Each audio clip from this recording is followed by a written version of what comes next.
এই আজকে কিন্তু পরীক্ষা, আজকে এদিকে এদিক করিস না, সোজা ক্লাসরুম থেকে বের করে দিব।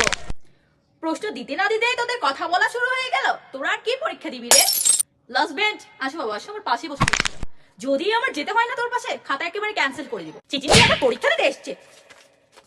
দরজাল ম্যাডাম গার্ড দিচ্ছে, পরীক্ষায় পাশ করতে না পারলে বাবার দেখা ছেলের সাথে বিয়ে করে নিস।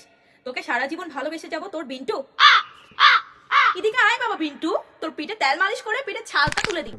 সারা বছর পড়ালেখার নাম নেই, সেজে গুজে আবার পরীক্ষা দিতে এসছে। মার এক থাপ্পড়। 1 ঘন্টা পর্যন্ত পানি খাওয়া, ওয়াশরুম যাওয়া সবকিছুই বন্ধ, কিছুই করা যাবে না। সবাই চুপচাপ পরীক্ষা দিয়ে নে। ও মা, চুল খুলে আবার পরীক্ষা দিতে এসছে। জি বাংলার অডিশন চলছে নাকি এখানে? চুল বাঁধা।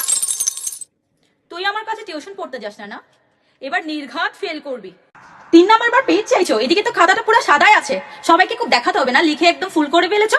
মেয়ের একদম মুন্ড ফাটিয়ে দিচ্ছি। ছি ছি ছি ছি ছি। এ বারের পর যদি পাস করো না, আমি আমার নিজের চাকরি ছেড়ে দিব। ফার্স্ট বেঞ্চ, তোদের কাছ থেকে এটা আমি আশা করিনি রে বাবা। এত পেছন পেটছো কেন? ওর পেছনেরটা কি তোর বেশি ভালো লাগে? ওর মুখের দিকে হা করে কি তাকিয়ে আছিস? ওর মুখে কি সব উত্তর লেখা আছে? ও নিজেই ফেল করবে আর তোরা সবাই ওর থেকে দেখে দেখে লিখছিস। গাধার বন্ধু আর গাধা। খাতা ছাড়, খাতা ছাড়, অনেক লিখেছিস।